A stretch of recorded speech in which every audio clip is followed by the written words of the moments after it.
Hello everyone, the iceberg analysis के digital platform पर आप सबका स्वागत है। आज के सेशन में हम एक सेंसेशनल ऑडियो रिकॉर्डिंग के बारे में बात करेंगे जो अमेरिका यूएस ट्रेड डील से रिलेटेड है। रिसेंटली यूएस के रिपब्लिकन सीनेटर टेड क्रूज का यह रिकॉर्डिंग वायरल हुआ अमेरिका में।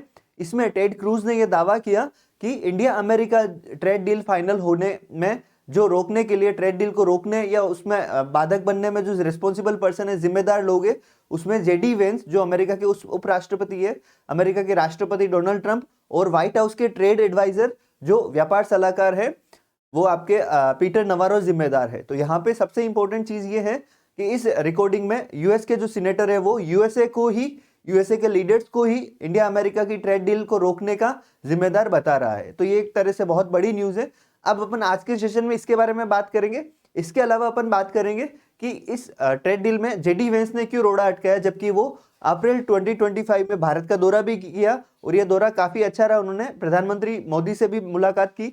तो किस कारण से जेडी वेंस ने इसमें रोड़ा अटकाया और इसके अलावा पीटर नेवारो की इसमें क्या भूमिका रही और डोनाल्ड ट्रंप के क्या हिडन एजेंडा थे इस ट्रेड डील को रोकने में, इसको अटकाने में।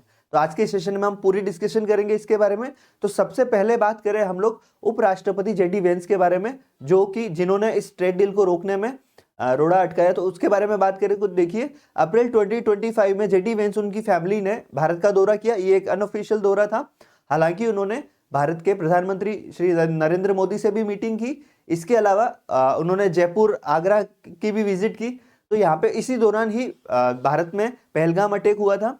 अब अपन बात करें तो जेडी वेंस का इस ट्रेड डील को रोड़ा अटकाने में क्या इंटरेस्ट है, तो उसके बारे में बात करें तो देखिए, JD Vance India America trade deal को अमेरिका के फेवर में करवा के, मतलब जो डेयरी प्रोडक्ट है, जो एग्रीकल्चर प्रोडक्ट्स है, उनको मनवा कर एक तरह से अमेरिका की रिपब्लिकन पार्टी में अपना रुतबा बढ़ाना चाहते हैं ताकि वो नेक्स्ट प्रेसिडेंशियल इलेक्शन में खड़े हो सके। तो ये सबसे एक मुख्य एजेंडा है जेडी वेंस का कि वो एक अमेरिका फर्स्ट की दुहाई देकर या इंडिया अमेरिका ट्रेड डील में एग्रीकल्चर और डेयरी प्रोडक्ट्स को किसी भी हालत में लाना चाहते थे भारत के एग्रीकल्चर मार्केट में, जबकि भारत ने इस बारे में साफ इनकार कर दिया था।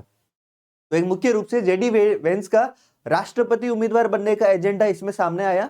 इसके अलावा अपन प्रेसिडेंट डोनाल्ड ट्रंप के बारे में बात करें तो उन्होंने इस ट्रेड डील पे प्रेशराइज क्यों किया, तो उसके लिए दो तीन कारक जिम्मेदार है। एक तो भारत का अभी रिसेंट जो है राइजिंग इकोनॉमिकली और मिलिट्री उभार। तो यहाँ पे अपन बात करें तो देखिए, इकोनॉमिकली कैसे कि जैसे रशिया यूक्रेन कॉन्फ्लिक्ट में भारत लगातार रशिया से क्रूड ऑयल इंपोर्ट करता रहा अमेरिका के प्रेशराइज करने के बाद भी। इसके अलावा अमेरिका रशिया से S-400 मिसाइल डिफेंस सिस्टम खरीदने के कारण भी चिढ़ा हुआ था।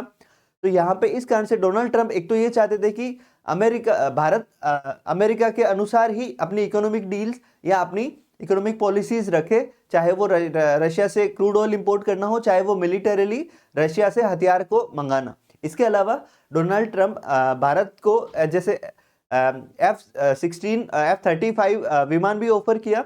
तो क्योंकि रीजन ये कि अमेरिका भारत को अपने हथियार बेचना चाहता है और भारत कई बार जैसे जो टेक्नोलॉजी ट्रांसफर है या हथियारों की क्वालिटी है उसके आधार पर कई बार इन मामलों में मना कर चुका है। तो इस कारण से डोनाल्ड ट्रंप टैरिफ के बहाने और ट्रेड डील रोकने के बहाने इन जो डिफेंस डील और इकोनॉमिक डील है इनको करने में लगे हुए थे। यहाँ पे सबसे बड़ी बात अपन इंपॉर्टेंट बात करें तो डोनाल्ड ट्रंप एक तरह से इंडिया की फॉरेन पॉलिसी अपने अकॉर्डिंग चलाने की कोशिश कर रहे थे कि वो चाह रहे थे कि जैसे प्रधानमंत्री मोदी पूरी दुनिया में एक तरह से काफी अच्छी पोजीशन रखते हैं। तो अगर डोनाल्ड ट्रंप उन्हें अगर प्रेशर में लाके अगर डील करवा सके तो ये उनके लिए काफी बेनिफिशियल रहेगा, उनकी इमेज के लिए काफी बेनिफिशियल रहेगा। अब अगर अपन बात करें कि जो व्हाइट हाउस के कॉमर्स जो ट्रेड सेक्रेटरी है पीटर नवारो, तो उनकी भी इसमें बहुत महत्वपूर्ण भूमिका है। कई बार उन्होंने अपने इंटरव्यू में भारत को कई बार नीचा दिखाने की कोशिश की है। वो एक तरह से एक भारत के लिए एक फ्रस्ट्रेशन है। भारत का जो राइजिंग जो सिनेरियो है अभी रिसेंट, चाहे वो इकोनॉमिकली हो या स्पेस सेक्टर में हो, चाहे वो मिलिट्री फॉर्म में हो, तो वो सारी चीजें अमेरिकन कई जो है राष्ट्रवादी अमेरिकन को अखरती है कि भारत अमेरिका के प्रेशर में क्यों नहीं आ रहा, जबकि कई सारे देश जो इसके अलावा, चाहे वो यूरोपियन यूनियन के देश हो, चाहे वो अमेरिका के पड़ोसी देश हो, कई सारे देश अमेरिका के दबाव में आ जाते हैं, लेकिन भारत किसी भी हालत में अमेरिकन दबाव में नहीं आता है। तो ये एक तरह से जो अमेरिकन राष्ट्रवादी है उसमें पीटर नवारो भी शामिल है, तो उनको ये चीज अखरती है कि भारत किसी भी तरह से दबाव में क्यों नहीं आ रहा, और इसी कारण से ही अमेरिका ने भारत पर टैरिफ लगाया और ये ट्रेड डील में भी डिले इसीलिए हो रहा है कि अमेरिका लगातार कोशिश कर रहा है कि भारत का एग्रीकल्चर सेक्टर और डेयरी सेक्टर अमेरिका के लिए खोला जाए, और भारत इससे लगातार इनकार कर रहा है।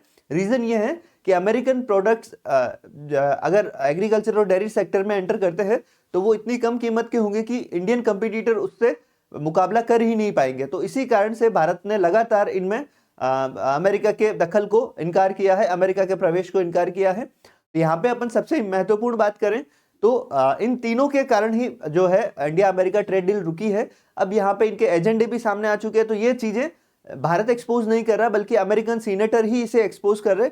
और भारत अमेरिका ट्रेड डील को लेकर रिपब्लिकन पार्टी और डेमोक्रेट पार्टी के बीच में भी मतभेद है। एक तरह से अभी रिसेंट एक साल में अमेरिका ने भारत जैसा एक भरोसेमंद साझेदार भी खोया है। रीजन ये है कि भारत अब पहले की तरह अमेरिका पे ट्रस्ट नहीं कर सकता।